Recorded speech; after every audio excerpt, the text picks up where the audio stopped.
चंबल घाटी, जिसका नाम सुनते ही जहन में बस याद आते हैं तो वो है डाकू। डाकू जिनके डर के मारे रोंगटे खड़े होने लगते हैं। इसी चंबल बिहड़ की एक अनसुनी दास्तान को सुनने के लिए हमारे साथ बने रहें और आखिर तक वीडियो ज़रूर देखें। नमस्कार दोस्तों, मैं हूं अक्षिता सोनी और आज मैं लेकर आई हूं आपके लिए देश की पहली महिला डाकू पुतली बाई की कहानी। दोस्तों, चंबल में यूँ तो कई डाकू हुए, लेकिन 50 के दशक में कोई सोच भी नहीं सकता था कि एक महिला भी हथियार थाम के बागी बन सकती है। तो आइए आपको बताते हैं देश की पहली महिला डाकू पुतली बाई उर्फ गौहर खान के बारे में, जो प्यार के चलते बागी बन गई। गौहर बाई उर्फ पुतली बाई का जन्म 1926 में मुरैना के बाबई गांव में हुआ था। नाच गाने का काम करने के चलते गौहर बाई का नाम बदलकर पुतली बाई किया गया था। पुतली बाई पैरों में घुंघरू बांधकर ऊंचे लोगों की महफिलें रोशन किया करती थी। वो दर्शकों के सामने इतने सुरीले अंदाज में गजल और कव्वाली पेश करती थीं कि सुनने वाले मोहित हो जाते थे। इतना ही नहीं, पुतली बाई हुस्न की मलिका थी। लोग मीलों दूर से सिर्फ पुतली बाई की खूबसूरती का दीदार करने के लिए आते थे। लेकिन एक दिन वक्त ने ऐसी करवट ली कि महफिलें रोशन करने वाली पुतली बाई चंबल में आतंक का दूसरा नाम बन गई। अब पुतली बाई के हिस्से में घुंघरू की जगह बंदूकें थीं और रोशन शामों की जगह दूर दूर तक फैली काली रात। पुतली बाई की खूबसूरती ने उसे बिहड़ों में लाकर खड़ा कर दिया। दरअसल 50 के दशक में चंबल पर राज करने वाले डाकू सुल्ताना की पुतली बाई पर नजर पड़ गई थी। पुतली बाई एक शादी में नाचने के लिए पहुंची थी, तभी डाकू सुल्ताना ने पुतली बाई को देखा था और सुल्ताना पुतली बाई की खूबसूरती को देखकर कहीं खोसा गया था। पुतली बाई डाकू को अपने सामने देखकर घबराई नहीं थी, बल्कि बहादुरी से पूछा था कि वो कौन है। बस पुतली बाई की इस दिलेरी पर ही सुल्ताना अपना दिल दे बैठा। सुल्ताना ने पुतली बाई को अपने साथ बिहड़ों में चलने के लिए कहा, लेकिन पुतली बाई ने जाने से मना कर दिया, जिससे गुस्साए सुल्ताना ने पुतली बाई के भाई अलादीन के सीने पर बंदूक रख दी और भाई की जान बचाने के लिए सुल्ताना के साथ जाने के लिए पुतली बाई तैयार हो गई। पुतली बाई की सुल्ताना से इस पहली मुलाकात ने ही पुतली बाई को बिहड़ों की मल्लिका बना दिया। जल्द ही पुतली बाई सुल्ताना की मोहब्बत के आगे झुक गई और धीरे धीरे सुल्ताना और पुतली बाई की मोहब्बत परवान चढ़ने लगी। पुतली बाई ने जल्द ही इस प्यार की निशानी यानी अपनी बेटी तन्नू को जन्म दिया। राज करने वाले डाकू सुल्ताना की पुतली बाई पर नजर पड़ गई थी।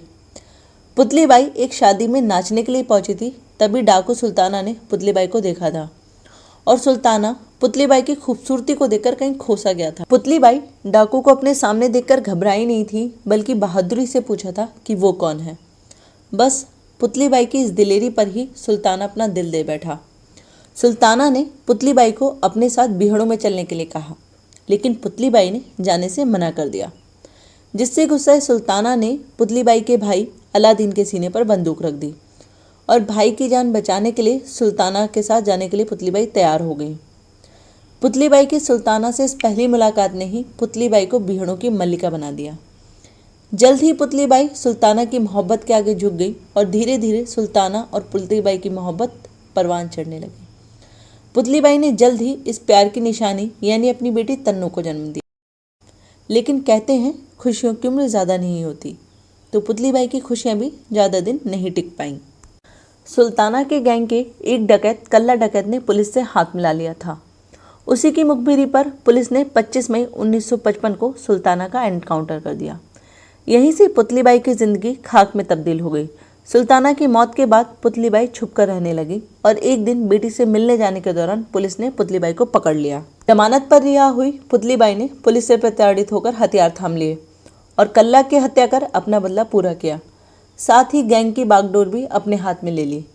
लीडर बनने के बाद पुतली बाई ने लूट और डकैती की वारदातों को बड़ी ही बेरहमी से अंजाम दिया। डकैती करने के दौरान पुतली बाई महिलाओं के कान से बाली निकालने के लिए उनके कान तक काट दी थी। करीब 3 सालों तक पुतली बाई ने हत्या, अपहरण, डकैती जैसी कई वारदात कर अपना दबदबा कायम रखा। दतिया के एक गांव में पुतली बाई ने एक ही रात में 11 लोगों की हत्या कर दी थी। पुलिस और पुतली बाई के बीच कई बार मुठभेड़ हुई, लेकिन पुतली बाई हर बार अपनी चालाकी के चलते बच निकलती थी। हालांकि एक बार मुठभेड़ के दौरान पुतली बाई के हाथ में गोली तक लग गई थी, लेकिन पुतली बाई ने बिना डरे अपना हाथ कोहनी के नीचे से कटवा दिया था और अब वो एक हाथ के सहारे ही पुलिस वालों से लोहा लेने लगी थी। पुतलीबाई एक हाथ से इतना सटीक निशाना लगाती थी कि अच्छे अच्छे धुरंधर उसके सामने पानी पीते नजर आते थे। पुतली के आतंक से भिंड, मुरैना, ग्वालियर के लोग कांप उठते थे। पुतलीबाई पहली ऐसी महिला डकैत थी जिसने गिरोह के सरदार के रूप में सबसे ज़्यादा पुलिस से मुठभेड़ की थी। 23 जनवरी 1958 को पुलिस की लाखन गैंग से पुतलीबाई पहली ऐसी महिला डकैत थी जिसने गिरोह के सरदार के रूप में सबसे ज़्यादा पुलिस से मुठभेड़ की थी। 23 जनवरी 1958 को पुलिस की लाखन गैंग से मुठभेड़ होने के बजाय पुतलीबाई की गैंग से मुठभेड़ हो गई और गोलीबारी के दौरान 32 साल की पुतलीबाई मारी गई। इस तरह एक ही जिंदगी में ग्लैमर की रोशनी और बिहड़ों को अंधेरा देखने वाली पुतलीबाई की मौत हो गई। तो दोस्तों, ऐसे ही रोचक वीडियो देखने के लिए हमारा चैनल